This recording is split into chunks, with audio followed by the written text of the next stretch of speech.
ሰላም ቤተሰቦቼ እንኳን ወደ አዲስ ቪዲዮ በደህና መጣችሁ። ዛሬ በዓለም ላይ ከ5 ቢሊዮን በላይ ሰዎች የሚወዱትን ስፖርት እግር ኳስ እንመለከታለን። እግር ኳስ መቼ የተጀመረ?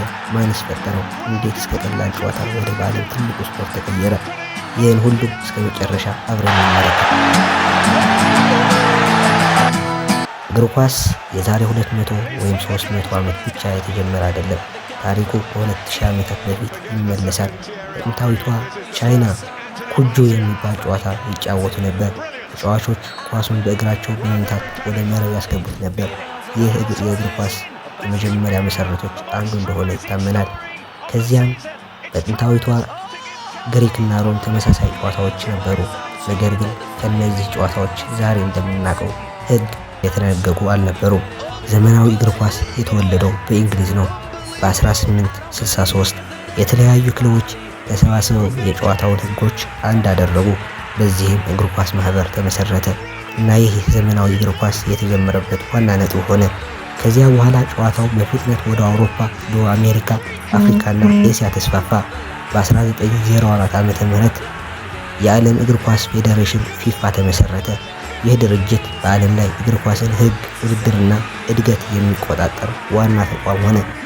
ፊፋ 1930 የመጀመሪያውን የዓለም ዋንጫ በኡራጓይ ተካሄደ። 13 አገሮች ተሳተፉ። ኡራጓይ የመጀመሪያውን ዋንጫ አነሳች። ከዚያ ጀምሮ የዓለም ዋንጫ በየ4 ዓመቱ በሚሊዮኖች የሚጠበቅ ታላቅ ውድድር ሆኗል። እግር ኳስ ከጊዜ ወደ ጊዜ ብዙ ተለውጧል። በፊት ተጫዋቾች ከባድ ቦት፣ ከባድ ኳስና ቀላል ሜዳ ይጠቀሙ ነበር። ዛሬ ግን ቀላል ቦት፣ ዘመናዊ ኳስ፣ ጥራት ያለው ሳር እና ቴክኖሎጂ ይገዛል። ዛሬ የቫር ቴክኖሎጂ ዳኞችን በአስቸጋሪ ውሳኔዎች ይረዳል። የግብ መስመር ቴክኖሎጂን ኳሱ ሙሉ በሙሉ መስመሩን አልፎ እንደገባ በትክክል ያረጋግጣል። በአሁኑ ጊዜ እግር ኳስ በሚሊዮኖች የሚያስተባብር ስፖርት ሆኗል።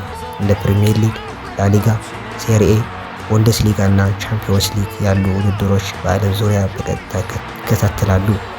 ብዙ የእግር ኳስ ኮከቦች የዓለምን ልብ አሸንፈዋል። እንደ ፔሌ፣ ዲያጎ ማራዶና፣ ዚነዲን ዚዳን፣ ሮናልዲኒሆ፣ ሊዮኔል ሜሲ እና ክርስቲያኖ ሮናልዶ የመሳሰሉ ተጫዋቾች እግር ኳስን ታሪክ ለዘላለም ቀይረዋል። በአፍሪካም እግር ኳስ ትልቅ እድገት አለው። ብዙ አፍሪካውያን ተጫዋቾች በአውሮፓ ታላላቅ ክለቦች ይጫወታሉ እና ለትውልድ አርአያ ሆነዋል። እግር ኳስ ዛሬ ከስፖርት በላይ ነው። ንግድ፣ መዝናኛ፣ ቱሪዝም፣ ቴክኖሎጂ እና ባህልን ያገናኛል። ክለቦች በቢሊዮን ዶላር ዋጋ ይገመታሉ። ተጫዋቾች በዓለም ዙሪያ ተጽዕኖ ያሳድራሉ። ወደፊት እግር ኳስ የበለጠ ቴክኖሎጂ ይደገፋል። የመረጃ ትንተና፣ ሰው ሰራሽ አስተዋይነት እና የተሻለ ስልጠና ተጫዋቾችን የበለጠ ያሻሽላሉ።